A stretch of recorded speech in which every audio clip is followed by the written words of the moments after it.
There is a realm between our world and the next, a place where evil and darkness goes to die. It is ruled by an entity simply known as the Shadow. The stories or story you're about to hear are their observations. This is Shadow's Realm. Not sure what my name is anymore. It's hard to recall what my real name is. I know that I'm trapped in a nightmare I cannot escape. I used to wake up and the nightmare would end, but it doesn't end anymore. It always begins in the same spot. The same musty odor, dust-covered library. I'm checking the books back in and putting them on the shelves at the library. In this nightmare, I'm wearing a brown tweed jacket with a name tag that says Jacob Does, matching waistcoat and trousers, light lavender shirt, a striped tie, and polished Brock shoes. I do know outside of the nightmare my name is not Jacob Does. I cannot recall what it is or where I even heard that name. Perhaps in passing I heard the name somewhere and my subconscious picked it up. Who knows? As I'm saying this, I perhaps am saying this into the abyss. Because who am I speaking to? And is anyone listening? Perhaps not. I do know this though. That is, I place the books on the shelf when they come. They always come at the same time, right after I place The Great Gatsby on the shelf. Mr. Does, put the books down and get on the ground, Officer Trevor Ronaldo says as the other two officers wrestle me to the ground, and as they handcuff me. They drag me out of the library, and it seems the crowds have gathered. All the faces in the crowd, they seem so familiar, as if in my waking hours I've glanced upon their faces. Who are they? I do not recall. Whispers can be heard as they load me into the patrol car. It is usually at this part my mind still has not realized it's a dream. Always at this point, I still think that I am Jacob Does. Always in this part of the nightmare, I do not realize it is a nightmare. Of course, I always can't remember anything before the library, just always what happens afterwards. I sit quietly in the patrol car, and occasionally on the way to where we are going, the police officers glance back at me in disgust. At one point, they always begin to talk among themselves. I always sit quietly at first. They are police officers after all. Why would I say anything towards that might incur their wrath? It's as if I have a distinct feeling that it is not wise for a person such as myself to do anything that might incur their wrath. Can you believe this? Officer Ronaldo says to his partner Jared White. White looks away from the road to Officer Ronaldo. Yeah, they say the scene was covered in blood. Ronaldo turns back to me at this point every time. What kind of man does that to two little girls? I shrug my shoulder because at this point I usually have no idea what he is talking about and say, Officer, I know not what you were speaking of. Every time this enrages Ronaldo and he stops the patrol car. I sit there confused as Ronaldo gets out of the car and goes to open the left side of the back. I slide back in fear, pleading, Officer, I did not mean it the way you're taking it. I really did not do anything. Of course, the officer doesn't listen to reasoning.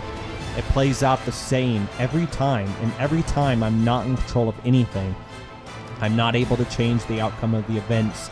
The events always play the same way. He pulls me out of the car, throwing me to the ground.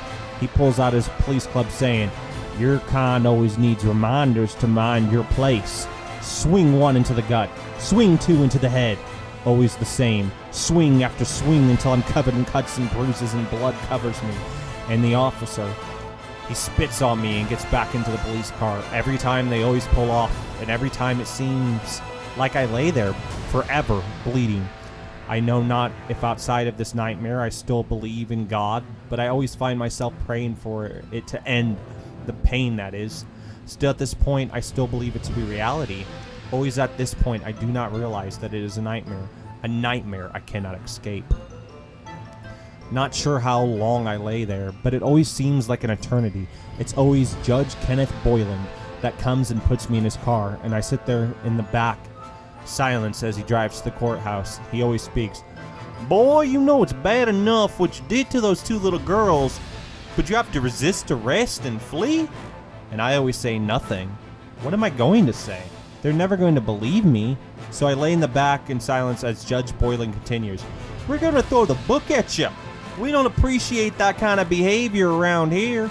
Your kind always gets uppity and not remembering the place. We're here. The car stops, and Judge Boylan, from what I can see as I lay in the back, gets out of the car. My door opens, and Officer Ronaldo pulls me out and beats me some more before I am dragged into the courtroom. It is always there when I hear the crime I'm accused of. I know I did not do the crime, but they aren't hearing any of it. Why would they? They go over the details of the case. The Sanderson girls were 5 and 3. The defendant, Jacob Does, worked for the Lancasters. They let him in their house. Prosecutor Lance Washington always starts the trial. I can feel the people all in the courtroom look at me with disdain and disgust. They believe I am guilty. At first, I always don't realize, so I just sit there confused and in pain from the beatings I received from Officer Ronaldo. The darky was led into the Lancaster home, and he did the unspeakable to those little girls. Fry him an old Sparky. Prosecutor Washington always speaks at one point, and it is always then I look into the window and see my face, and I yell, "No, I'm not black!" I exclaim. Judge Boylan begins to bang the gavel as I shout out over and over again. I always don't remember how much then, but the warmth on the side of my face and blackness. I wake up in the cell, and I see you, a raven, in my jail cell window. Jacob stops the story as he looks at the raven. He sighs, knowing that the raven does not know what he said. The sound of keys are heard, and an officer he hasn't seen until this point in the nightmare says, "It's time, boy." And several cops are there as they open the cell. Jacob screams, but it's no use as they drag him down the old red mile, slowly dragging him to old Sparky. They strap him down as he screams until they shove a dirty cloth into his mouth.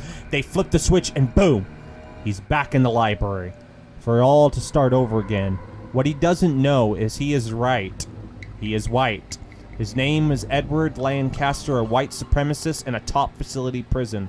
Instead of putting prisoners to death, they induce them to a sleeping, placing them in a virtual hell.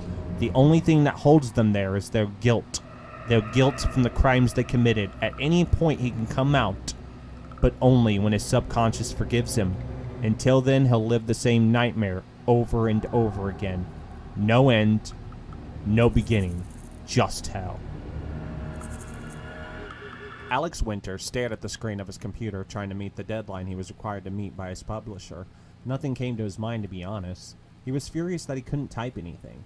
He was on the New York's best time seller list. His series, Anne Mocklin Chronicles, was known as one of the best urban fantasies series of the last decade.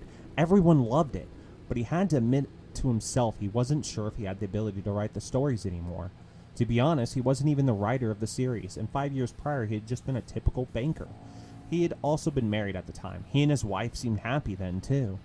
They, of course, had gotten tired of the hustle and bustle of the big city. It was then when this nice little farmhouse had come up for sale. His wife, Helena Winters, had loved the place. Everything about it she seemed to like. So it didn't take long for them to move in. It was then 3 months after moving in that Alex had found a door of sorts on the ceiling that most likely led to the attics. Helena had went to town to get some groceries, leaving Alex to explore the place all on his own. He figured, why not? What exactly could go wrong in an attic? The attic seemed to have a lot of things left behind by the previous owner. In the attic was an old telephone that most likely his great-grandparents would have used or something. There were a bunch of boxes with old newspapers, photos, and so much more. It was an old black chest that had drawn his attention that day that would change his life forever. So he figured, why not? The chest had no lock on it, or anything. It easily opened up. In the chest was tons of old manuscripts with no author name on it. He closed the chest and took it out of the attic. He placed the chest on the kitchen table and began reading the manuscripts. Whoever had written the manuscripts was a very talented writer, which was something Alex knew nothing of. His father, though, had written a few novels here and there back in the 80s. His father wasn't really ever successful, but his books had enough following that people enjoyed his father's works. Of course, Alex was quite the opposite. There seemed to be no creative side to him at all. Numbers, though, he was good at. No one could do math like Alex, and that's why he had become a banker. But he had grown tired of the same old thing time and time again. It never changed at the Bailey Brothers building and loan. It was the same hard-headed slave-driving boss and the same rude know-it-all customers. He wanted something different in life, something he could call his own. He, so far, had not found that but for the time being, reading these old stories seemed to pique his interest. He wasn't sure how long he had sat there, reading them. When Helena returned home with groceries, he had just sat there reading. "Where'd you get all of these, dear?" Helena asked. Alex, finally looking up but still reading one of the manuscripts, answers, "I found them in the attic. I haven't been able to put them down." Helena nodded and let Alex continue reading the manuscripts. She put the groceries up and then sat down at the table. When she had sat down, she noticed Alex was still reading the manuscripts, and she said, "Well, perhaps we can talk to the realtor, Vanessa, and see who had them, the place before us." Alex looked up again and saying, "Why would we do that?" And Helena remarked, "Well, so we can return them." Alex put down the manuscript, thinking for a moment. Yeah, they could find who originally wrote these and return them. These probably meant a lot to them, and he could ask the person why they never published the writing to begin with. After all, whoever wrote these was a really good writer. Then another alternative idea came across Alex's mind, and he spoke. "We could do that, but maybe I could look these over, tweak them a bit, and publish them as my own." Helena stood up somewhat annoyed, saying, "Dear, that's plagiarism. You can't do that." Alex sighed and told Helena, "I guess you're right. We'll talk to Vanessa in the morning, okay?" Helena nodded. That night, of course, Alex woke up as Helena still lay asleep. He got up and went to the room where he had left the manuscripts. He found the one that seemed to be the beginning and took it into his office. He turned on his computer and sat down, began typing the first manuscript. He, of course, made a few changes that he thought would make the story more profitable, and of course updating it to fit the modern era. He didn't stop as he typed his version of the entire first manuscript. While Helena was still asleep, he loaded up all the manuscripts into the chest and placed the lock he had bought a month before on it. He dragged the chest into the barn and began digging. He placed the chest into a hole and then buried it. That way, only he would know where the chest was. Helena would not even know where it was. He made a call for Vanessa, asking her to come by. He hoped that since she was well connected, that she would know someone in the publishing business that he could have publish the manuscript. So he invited Vanessa over to breakfast. Helena woke and heard a noise in the kitchen. Of course, she smelled eggs, sausage, and toast being cooked. She wondered what Alex was up to. When she arrived in the kitchen, she saw Vanessa sitting at the table eating. She and Alex were talking. Alex's computer was sitting on the table, and Vanessa seemed to be reading what was ever on the screen. "Good morning, dear," Alex said as he turned from the stove to look at her. Helena, confused, asked, "What's Vanessa doing here?" Vanessa looked up, saying, "Your husband is a brilliant writer." It was then Helena realized that Alex was claiming the manuscripts as his own. It looked like he had only used the first one so far. Helena looked over at Alex, asking, "Alex, love, can I talk to you in the other room?" And Alex nodded. Alex and Helena went into a room where they could not be heard. Helena said, "Alex, I thought we agreed that we would return the manuscripts." And Alex interrupted her with, "Why would we do that? We can have the life we've always wanted. We can be rich." Helena sighed. "Alex, I don't want to be rich. I want to be with you. That's all I need." Of course, Alex should have listened to her then, but he didn't. For a while, Helena, after the first book was published, kept quiet about Alex's obvious lies. As time passed, Alex and her grew apart. Alex had become distant. He'd become an entirely different person. He was no longer the person Helena fell in love with. Night after night, they would get into arguments about the manuscripts. Helena didn't think it was right that Alex was using someone else's story to become famous and wealthy. Yet for the time being, she stayed by his side. Despite all that, they were in love, or so she thought. It wasn't until one night she came home and saw Vanessa and Alex sleeping together. She had known that Alex and Vanessa had become close, but she had just assumed it was because Vanessa had quit being a realtor when she became Alex's agent. It was then Helena decided she should file for divorce, of course. It was then Alex feared she might tell everyone that the Anne Mocklin series wasn't his original work. Yeah, he made tweaks to it to make it more acceptable for a mainstream audience, but the majority of it was still someone else's idea. It was then Alex came clean to Vanessa about how he plagiarized the entire story. Of course, she didn't seem to care either, saying, "So what?" Alex explained that Helena knew and that she would probably try to bring that up. He came to the conclusion she would want to destroy him for cheating on her. Vanessa nodded, saying, "I have a lawyer friend named Cassandra that might be able to help us. She loves working in the gray area, if you catch my drift." And Alex nodded. "I'm assuming for the right price?" Vanessa nodded. It was then Cassandra and Vanessa wrote up a divorce agreement that prevented Helena from revealing anything about the Anne Mocklin series. Cassandra slept with the judge, ensuring the document became final. Alex remembered the last time he had seen Helena outside of the courtroom with her friend Astra. Helena walked over to Alex, making sure it was just them two and that no one could hear the conversation. Alex, I read the entire document you had me sign. I would never hurt you like you hurt me. There was no reason to put that clause in there about the series. Alex snapped back. Well, good, because if you do, I will sue you. And Elena leaned in close. Alex, no one will ever hear it from me, but be careful, because sometimes wrongdoings will come back to make you pay. That was the last Alex ever heard from her. After that, he had fell into a life of lies and deceit, coupled with drugs and alcohol. He began sleeping with Cassandra as well behind Vanessa's back, and now as he sat there in front of his computer screen blank, he started to wonder how he was going to write the next book.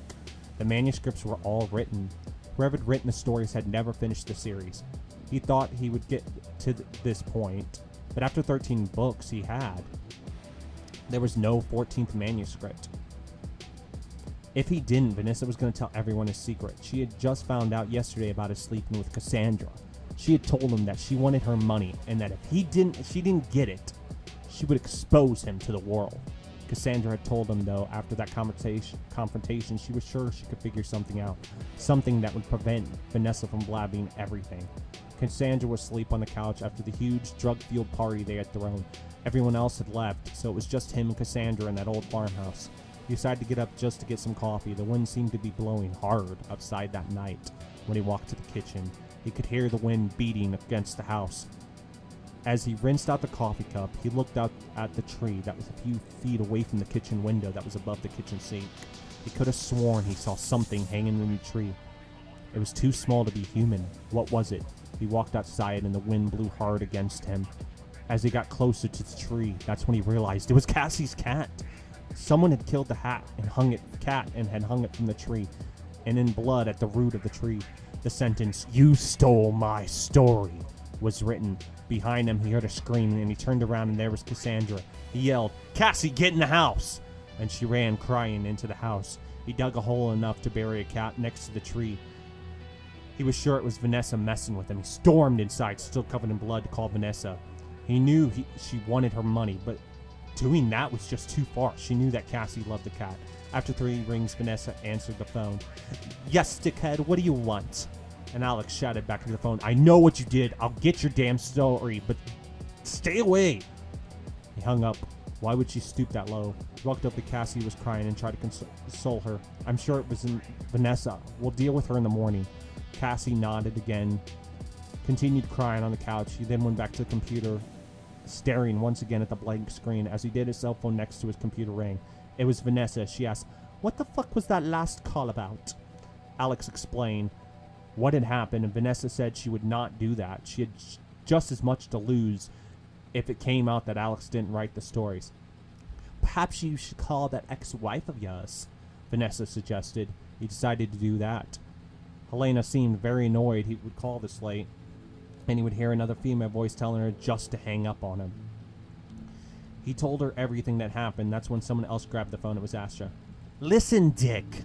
Helena isn't an animal killer. I get it, you have a guilty conscience because you stole someone's stories, but leave my wife alone. You messed with her long enough." Then the phone went dead. Alex sighed, still believing that either Vanessa or Helena had been responsible. He heard a noise outside, so again he got up to see from where he sat. The light was on in the barn. That was odd. He walked out to the barn, and that's when he saw it. There where he buried the manuscripts was no longer buried. They were just sitting in there in the chest that was wide open. The lock was broken. Occasionally leading up to the 13th book, he would dig them up so he could write them. Since there was no 14th book last time, he had permanently buried them. Here they were once again unburied. Who had done this? Only Vanessa, Helena, and Cassandra. And he knew where they'd been buried. He placed the chest back in the hole, closing it. He buried it once again before leaving the barn and turned off the light. He went back into the house, and in 5 minutes he looked up again, noticing the barn light was on. He went back out there, and the chest was once again where it had been before he had reburied it. A scream was heard from the house, and it sounded like Cassandra, so he rushed into the house, leaving the chest open and exposed. As soon as he went to the house, the power went out. He picked up a flashlight, trying to find Cassie. "Cassie?" Alex called out. No answer. He walked closer to the bedroom. The closer he got, the more he realized something was off. Blood was in various spots leading up to the bedroom. He slowly opened the bedroom door, and there Cassandra lay in the bed, dead. A knife had been plunged into Cassandra's chest. Blood covered the bed and the floor. Right then the power went back on, and written in her blood on the wall was Exodus 21:16.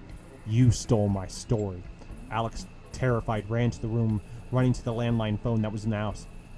He picked it up, and there was nothing. He heard a voice from the living room saying, "Our lines are down. You stole my story." And he dropped the phone. There was no one in the living room. He ran to the barn, and there stood a pale white man. Alex wasn't sure he knew, but he knew. The man was dead. The man was a ghost. The man's pale white index finger pointed at Alex, and he said in a chilling voice, "Alexander Williams Winter, you stole my story." Alex couldn't move. He was frozen in terror. The ghastly man continued, "You took my original idea and turned it into some sleaze story with paranormal elements.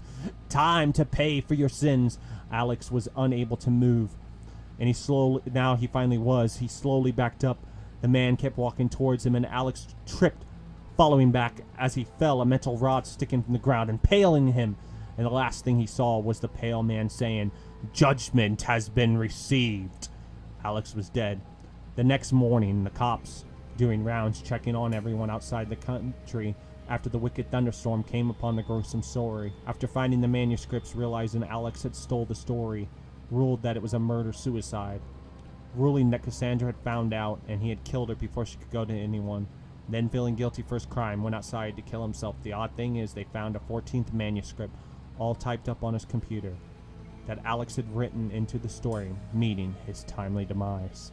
You have been listening to Shadows Realm, a Cassiel Studios production. All stories are written and conceived by Cassiel Studios unless otherwise specified. The music and visual content in this episode of Shadows Realm is royalty-free and can be found on the site pixabay.com. The stories featured in this episode can be found in audio form on SoundCloud and SoundClick. You can find those links in the description box of this video. Any copying of the stories in this episode is not permitted. They are copyright of Cassiel Studios 2023. I thank you for listening and hope you come to visit Shadows Realm again. Thank you for listening. I have been your tour guide and shall see you very soon.